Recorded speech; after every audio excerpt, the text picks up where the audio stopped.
Hi, and welcome to Flavor Pill Sessions. My name's Leia, and we are thrilled to be here at Flavor Pill HQ in Soho in New York City, and to welcome Bat for Lashes. If you have questions as we go through this, please type them in, and I will be reading them out, and the band will answer as many as they feel comfortable answering, so not too risque, guys. But yeah, we're going to start off with a song, so without further ado...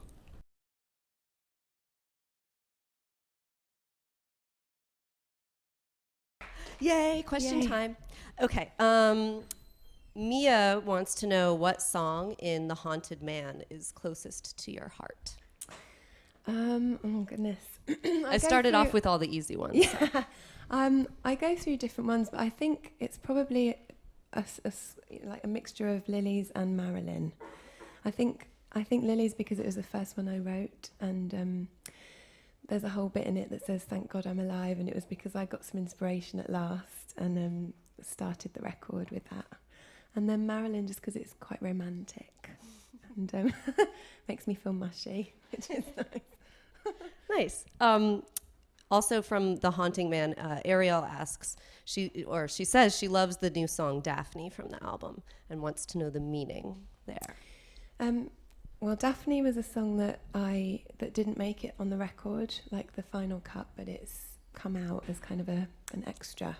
And it's a song about my grandmother, my nan, and her relationship with my granddad, and when he went away to war, what happened. So it's actually quite a haunting, dark song, but I like it. Brian asks, what are you whispering at the start of Priscilla? Or is it a secret? It's a secret. Fair enough. Are you going to be touring the States anytime soon? Asks Claire. Yes. Well, we're not doing an East Coast tour just yet, so this week I'm here doing some stuff. But we're touring in April, doing a West Coast tour, and I think we're playing Coachella. Ooh, are you doing any South by dates by any chance? Not that I know of, but maybe. Just drop by. I like it there. Yeah, it's super fun. Yeah. Lacey Chenault Brooks wants to know if you consider yourself a feminist. Meaty questions. I think it's a heavy question. I do in certain respects, and not in others. But I just think being a powerful woman and expressing all of your beauty in all different ways is a good thing to do. So I don't know if that's feminism, but I like it. Yeah. Here's an easier one. Vince wants to know what's your favorite thing to do in your free time?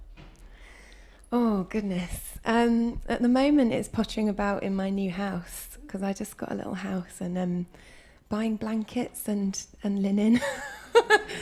I'm so rock and roll. But yeah, very domestic of you. Soft furnishings is my favorite thing to do. No, I mean IKEA is awesome. I hear you. It's cool. What was your most memorable moment for you in recording The Haunting Man? Are there any funny stories from the recording process? Well, when we did The Haunted Man, the actual song from the album, that song, we were in Perugia in northern Italy, and Ben was part of the male choir that we recorded out there, and one of the experiments was to project the male choir across a canyon and out of a huge amp, and then all the male voices kind of hit the other side of the valley and came back, and we recorded the slapback delay. That was quite interesting, wasn't it? It sounded great. So, because the song's also about soldiers coming home from war, there was like a definite vibe of like men coming over the hills. So that was interesting. All right, this is a very technical musician question that I hope I don't mess up.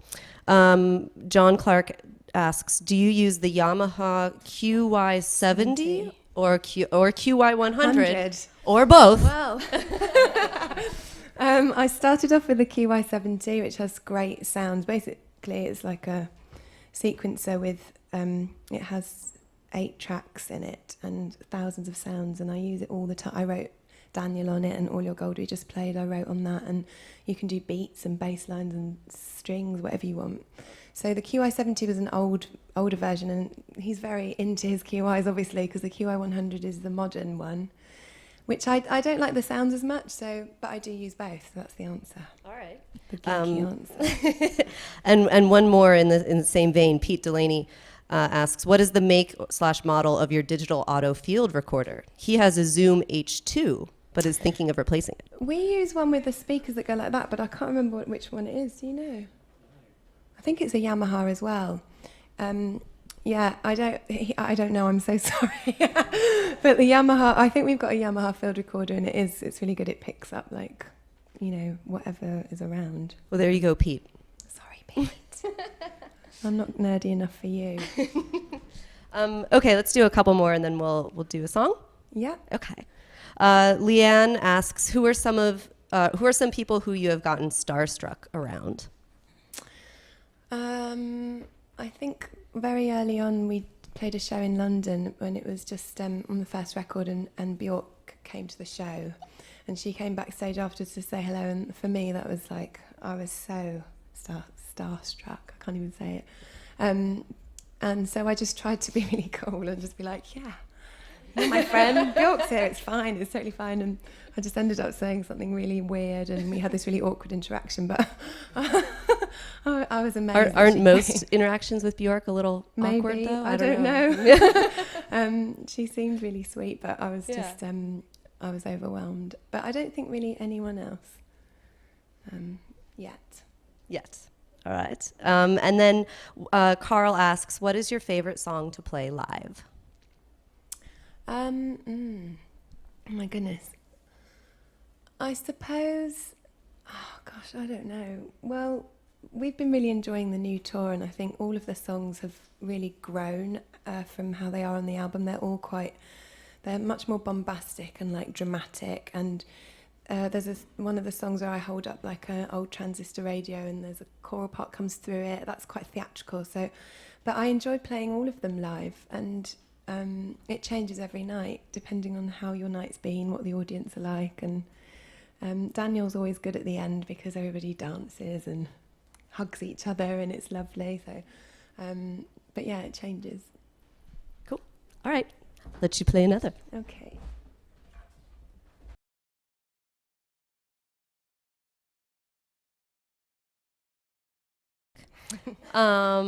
Okay, Phil Hammond says, hi, Natasha, a very direct question. What actually inspires you? Mine is humans, Thundercats, and Thunder and Cats. I know, Thundercats would have been a great inspiration. And really well-written comedy. What's yours? Well, Chitara from the Thundercats is a massive inspiration. Oh my goodness.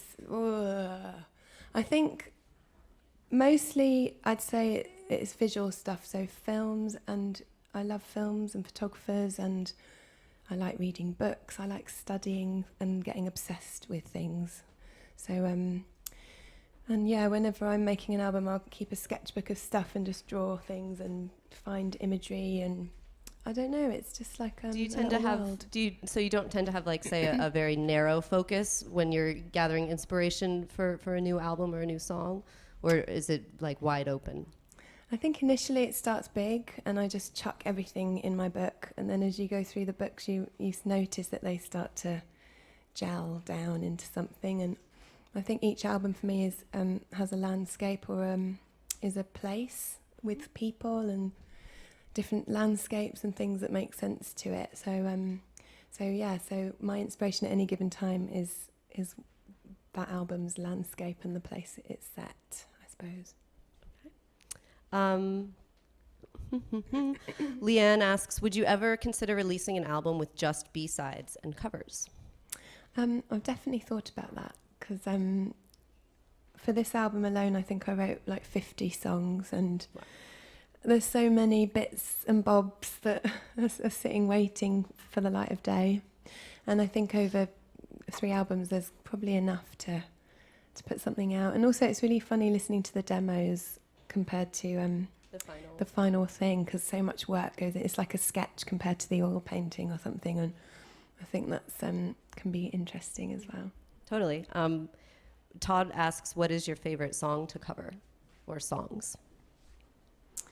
Well, yesterday I was doing a radio show and they asked me for like a song pick, and I chose Talking Heads' This Must Be the Place, because it's so happy and all about moving into a beautiful place, and so that might be something I would cover at some point. It gave me an idea. But my favourite thing to cover, I think I've done a lot of men's songs, like I like Lou Reed and Bruce Springsteen and Neil Young and things like that, so I quite like taking the female perspective on a man's song. Yeah. Julian asks, do you have any advice for musicians with writer's block / me? What do you find helps you when you feel stuck creatively? I feel him. That's really, it's horrible. And I think the advice that I got was do anything creative you can except for music. I mean, if he's stuck on music, or if it's writing, do music. Or if it's, whatever, draw or dance or do some kind of creative thing. But it doesn't necessarily have to be the one thing that you have all the pressure on your shoulders for, because I think if you just keep chipping away at that and nothing's happening, you just feel like dying. It's so depressing. That's heavy. Okay. Not literally dying, but so yeah, just do some other fun thing. Have fun with it. Amy asks, what other artists are you currently listening to? I saw an amazing woman called Angel Olsen who she did a show in LA last week when I was there, and she plays electric guitar and sings in the most incredible way. Someone described her as a mixture between Karen Dalton and Roy Orbison. I don't know if anyone knows who Karen Dalton is, but so who's Karen Dalton? So Karen Dalton's a folk singer from, I guess, the 60s, 70s, and she has the most incredible, soulful, broken, husky, deep voice, and she played with guitar, and her lyrics are amazing. So this woman, she's young and she feels like the real deal, like Leonard Cohen or something. I was really inspired, so check her out. Awesome. Billy asks, are there any special rituals to take care of your voice and keep it sounding so beautiful and haunting? Well, there's a lady over there that would know about that, who makes me beautiful sage tea, and I have candles, and sometimes steams help, because when you're travelling a lot and you're in the aeroplane all the time, it gets very dry throat, and so you have to look after it. So yeah, there's just some comforting things. Yeah, I end up getting sick every time I fly, yeah. So I don't know. There's a lot of flying in this job. Yeah. Yeah. Who have you seen live that recently inspired you? I guess, but besides the artist you just mentioned. Goodness me, who have I seen live?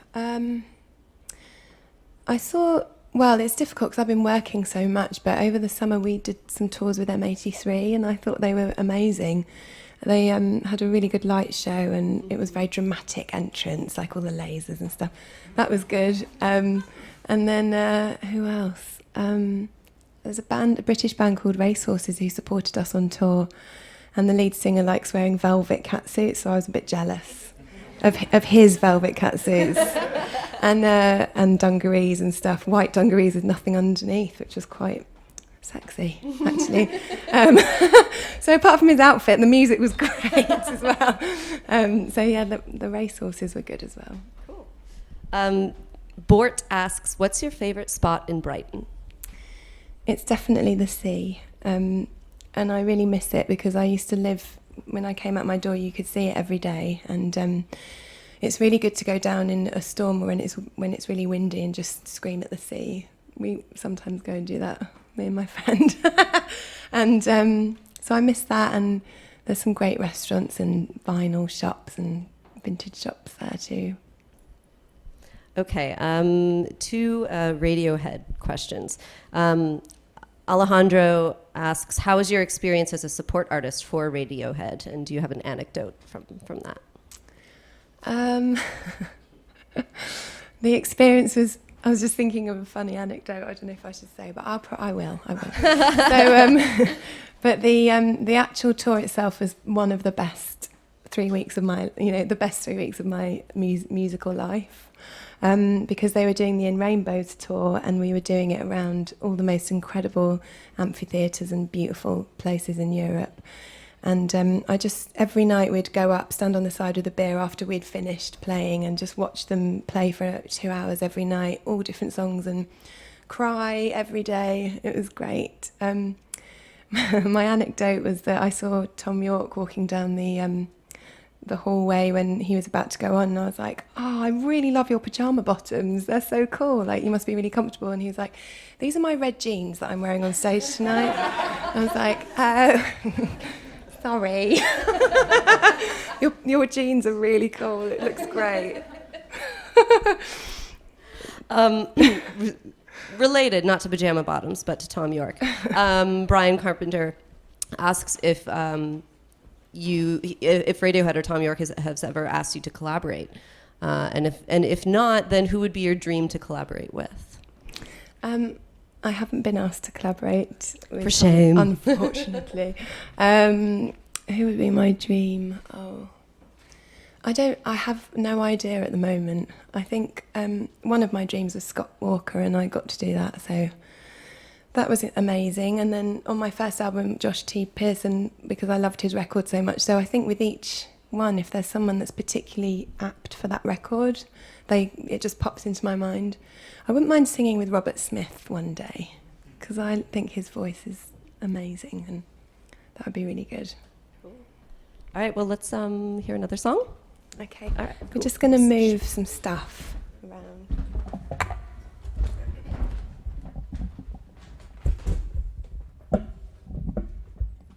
Thank you.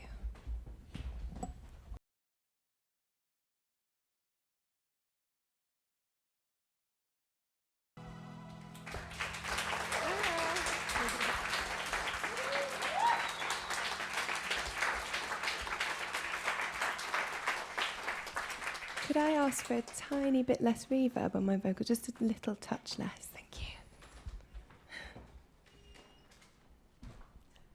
you. All right. La la la la la. Oh, this one's appropriate. Okay. Christian says, "Lilies being my favorite song from the new album, I wonder what influences of yours had an impact on this song." It was actually, for that one, I think it was, I was at home in my lounge on the sofa with this on my shoulder, on my lap. And imagine playing that on your shoulder.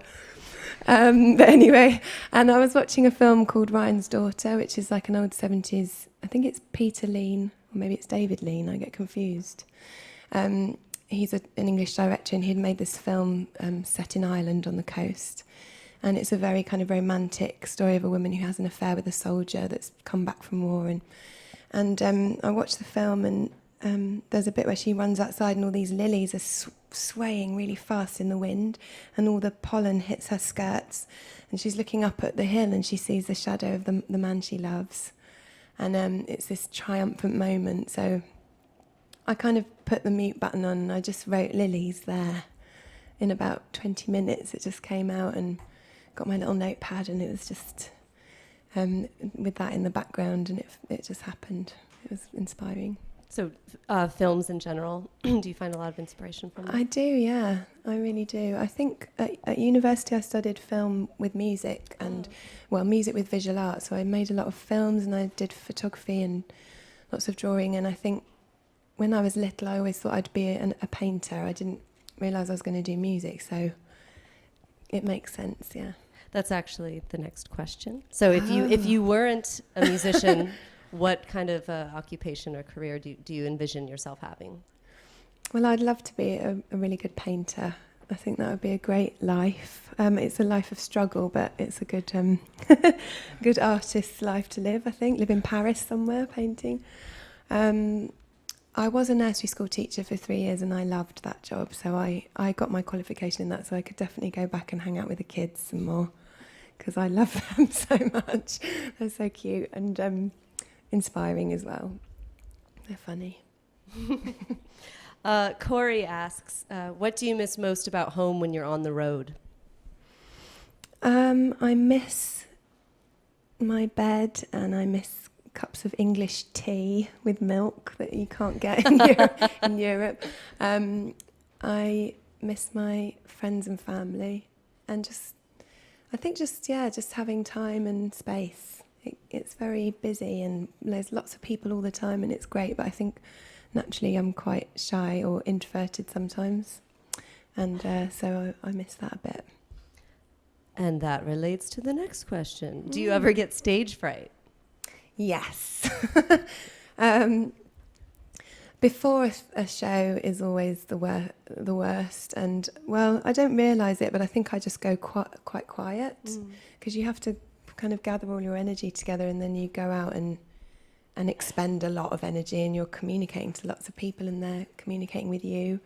So when I played the Sydney Opera House in Australia for 2 nights last year or the year before. What's the capacity there? That's pretty large. It's big. Yeah, it was really big.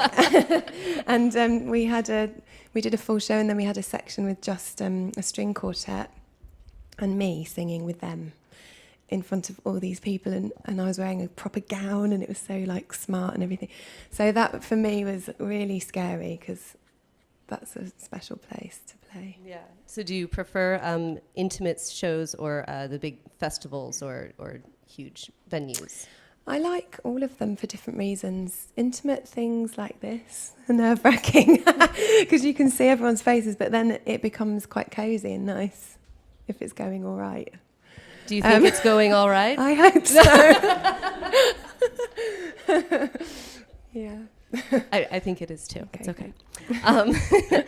Tom asks, what's the funniest thing that has happened to you while you were performing on stage? I don't know if it's funny, but one of the shows quite a lot of the time little kids come to the show, and what's funny is seeing their faces at the front, like if they're 6 or 7 or 9 at that kind of age, they're just like... And then even if you wave at them, I remember like trying to give a tambourine to a child once, they're just like, no, mummy, no, just terrified. So that can be quite funny. Poor thing, traumatised for life now. Came to my no show. wonder you gave up teaching. Mike asks, what producers did you work with on the new album? Producer or producers? Well, I worked with... it was produced by me, David Costin and Dan Carey. David Costin I've worked with on the first 2 albums, and he's a trusted friend and he's brilliant. And then Dan Carey we brought in at the end of the last album just to kind of... He sort of did some amazing beat programming and things like that on All Your Gold, and oh yeah, he played like guitar, and we just kind of added finishing touches together with him, and it was good. Harry asks, when you're on tour in the bus, what do you do to pass the time? Watch Breaking Bad. That's that is my definite and final answer. It's the best thing to do. Have you seen all of Downton Abbey? No. My mum's really into that, and she keeps trying to persuade... I think she actually bought me the box set for Christmas. I'm like, Mum, I'll try, but there's still more Breaking Bad to go. Breaking Bad's more your scene. And toast and cups of tea up in the lounge in the bus. That's really nice as well. When you How finish big is the show. bus? Well, it sounds big, but there's 14 people sleeping in something about that big. Yeah. So It's not really that large. it's not then. that big. What's your favorite part of performing for a live audience? I think it's when I lose myself in the music. Hopefully I do that every night, and there's bits where the drummer and I kind of have a dance off, and I love that bit because he plays something different every night, and so I get surprised by him, and I love to be surprised, and the audience are like, ah! And we all have a bit of a dance at the end, so that's one of my favourite things. Ben asks, what is your guilty pleasure? I have so many, but does he mean musically? Oh, well, let's do both. Let's say your musical guilty pleasure. I know you're a secret believer. I'm a believer. Let's do a It's musical Justin one. Bieber, yes, for sure. A musical one and Posters then of him another all one. over my house. I think my musical guilty pleasure would have to be like Heart, or like really cheesy 80s girl songs that you sing in the mirror with your hairbrush, because everyone needs that pleasure in life, don't they? And guilty pleasure in real life, I don't know. It would just probably have to be the occasional cocktail of, fury. Mm-hmm. Just go and have a lot in one night, and then it's okay for another month or so. Just get it all done I'm in one night. not allowed to drink that much on tour, so, You get into trouble? So, yeah, sometimes. Do you want to share any of those stories? I'm just saying Amsterdam, end of last tour, that's all I'm going to say. People will know. Some people will know what I'm talking about.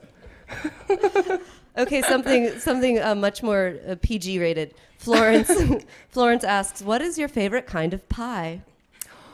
Apple and blackberry.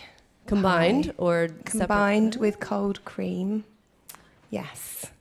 Or if we're going savoury, I make a mean chicken and leek pie, which I like to cut out little pastry shapes and put them on the top. Adorable. That's fun.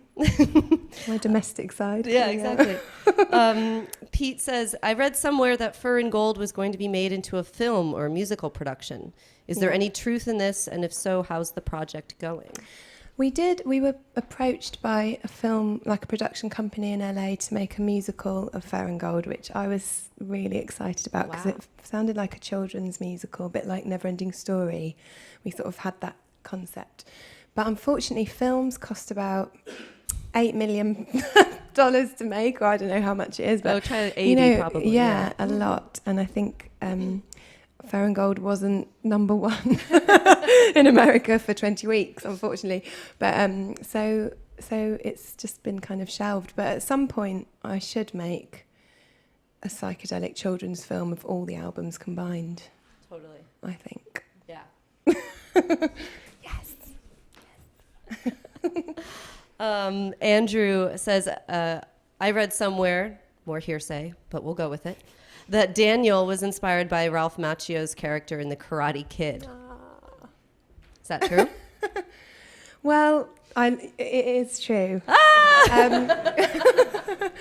It's kind of mainly about my first ever boyfriend, and like when you're a teenager in love and you grow up in the same place and everything, then you have to move away and become your own person. So it's about that. But visually, I was imagining Daniel as like a really good symbol, because I had such a crush on him when I was younger and I watched Karate Kid all the time. And so I didn't want to use my boyfriend's name, so I thought Daniel would be a great counterpart name. And it is because of Ralph, yes. And Ralph, we're first name terms. He actually he was asked about it, and he said that I read that he was really flattered and excited. So that was great, a great moment for me. Andrew also asks whether Laura was inspired at all by Twin Peaks' Laura Palmer. Lots of people have asked me that, and I'm not going to say that if you want it to be, then that's great. It's inspired by something much more personal for me, but I think there's lots of Lauras in the world in all different guises, and so yeah, I'm going to leave it open. So however it resonates with you as a listener. Yeah. It's good. All right. Ken asks, what is your favorite venue that you have played in? I think it's when we played with Radiohead, we played in Nîmes, this amphitheatre in Nîmes in France. And when you go up to the stage, you walk through the bit where I think Christians killed the lions, or that whole thing happened there. And as you're walking through, and matadors fought bulls, over the time, so much stuff had happened in that place. So as you're walking through the corridor to go up to the stairs and you hear the crowd, it's like being in Gladiator or something. And that was one of my favourite venues. It was great. Lauren asks, how did you come up with the album art for The Haunted Man? Well, I was a fan of a book of Ryan McGinley's I saw, and looked through some of the pages and saw this particular picture of a woman with a wolf. She was naked with a wolf around her neck, and she was covered in like scratches, and it was like really raw and I just remember being really struck by that, and was talking to my friend about it, and I was like, I really love that image. I'd love to do something with that, and kind of brainstorming. And in the end, it just seemed really right that it would be a man, because the whole album was about relationships and ghosts from the past and burdens that you're carrying that you want to let go of and things like that. So we approached Ryan McGinley, and I sort of said, I've got this idea based on one of your photographs. Would you be up for not using animals but a man? He was like, yes, of course I would. So we found someone, and we did that shoot. So you're really holding him. That's not trick photography. Was he heavy? I was doing press-ups for like 3 weeks beforehand, and he was really heavy, and he was still like a little bit shorter than me and really skinny. But I think he was like my body weight. So I was holding my body weight for like 4 or 5 hours, up and down, and he kept getting me to pick him up and then lower myself down and put him on the floor. So my thighs by the end was just like, oh, it's like doing squats over and over again. It was doing a 10 million squats in the space of a few hours. And it was good, because in the end I was tired, I was sweating. It was a struggle, and I think that definitely comes across in the image. Like, I've worked for it. Yeah. Awesome. What is one place in the world that you have not yet been to but you'd like to see, or perhaps one venue you'd love to perform in that you haven't had the chance to? I'd love to play in some more unusual places like India or Morocco, or I don't know, just Japan. I haven't been to, because obviously you play a lot of the same cities which become really familiar, and that's nice, but I think something really exotic. Just watching like the George Harrison documentary in Morocco, and like bands used to go out and do mad things, and just off the cuff, wouldn't they? Just be in the desert somewhere playing a gig, and so I think it would be fun to do that. Brian asks, what is your favorite word? Gosh, I don't know. That's a really hard question. What's my favourite word? That's like some inside the actor's studio discombobulated is a good one. It's fun. It always sounds. I like is it onomatopoeic words? Ones that is that the right word? Yeah, word that sounds like it's what it is. Right. It sounds like what it is. Yes. Mm-hmm. Okay. What's your favorite music video that you've made so far?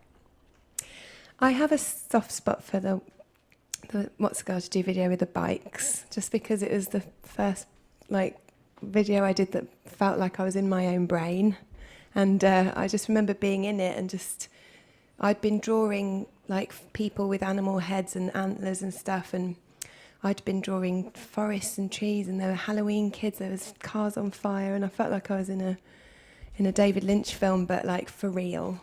And it was just the most brilliant experience. I was so happy with that video. Although we shot it for I think it took 22 hours to shoot it, and then they sent the film off and it was corrupt. And it didn't develop. So did you have to we had reshoot to go back and do it again. Oh my God. Yeah. But it was worth it in the end. I think I know the answer to this already, but Christian wants to know if you're a big fan of The Cure. Of course. Yes. And what's your favorite Cure song? I think Disintegration, off the album Disintegration, is one of my favourites. It's just really long and instrumental for a long time, and it's like the sound of driving down a highway really fast. It's really dark and romantic, and yeah, and that whole album actually is great. Okay. I think we'll do a couple more questions, and then we'll close out with a song. Okay. Okay. And another foodie question from Keith Butler. What's your favorite dessert besides the apple blackberry pie? How many desserts am I supposed to eat in my life? Especially in New York, they do really nice sticky toffee pudding with caramel sauce. Is that like date and toffee pudding or something? That Every sounds time I English, come to not New New York, York. it's like I'm experiencing that. So I like that. I just wanted some water. Is there any water? Oh, thank you. Thanks. There's people pointing at me. I'm like. What's your favorite book? Oh goodness. I think a staple that I've been reading for years is Women Who Run with the Wolves. It's a really thick book, and it's basically loads of folklore and fairy tales from all over the world that have been passed down through spoken word. Oral tradition. The oral tradition, yeah. And the woman who wrote the book, she gives you all these beautiful stories, and then after each one there's like a Jungian kind of psychoanalysis of the story and the metaphor of that story is. So it's for different stages in life, and so I feel as I go through it, things make more sense at different times. It's a great book. Jen wants to know if your alter ego Pearl is back, because we kind of see her on the video for a while. Lots of people have told me that this is what's been happening. But Unbeknownst to you. it could be an element of Pearl. I don't know, but I just like wearing blonde wigs. I really like it, and I think filmically, cinematically, a woman in a blonde wig with fake eyelashes is something to behold. So it's in the tradition of a lot of those kind of visual things that I love, but there are different counterparts to me, so I don't know if it's a Pearl. But You just like wigs. yeah, I do. It's simple, guys. I like wigs. What's your cat's name? Doug wants to know. Thank you. My cat's name is Mopsy. Moxie. Mopsy. Oh, Mopsy. Okay, and why? Because she's a big moppy ball of hair. I mop the floor with her sometimes. Great question, Doug. Sorry, Doug. And then what are you looking forward to most in the next few months? Like what's up next? I guess you have the West Coast tour Yes. in the spring. Anything else? I'm really looking forward to that because I love the California tours because they're sunny when England's not. And what else am I looking forward to? I'm just looking forward to being able to play this album as much as possible and get it out there. And I worked for 3 years on it, and now I'm just like, I just want to communicate that. So anything that comes, really, I'm up for it. Awesome. Well, thank you so much for joining us. Thank you. The Haunting Man. Thank you. Incredible album. Thank Out you. now. And yeah, thanks for tuning in. We're going to close out with one more song. Thank you. Cheers, guys.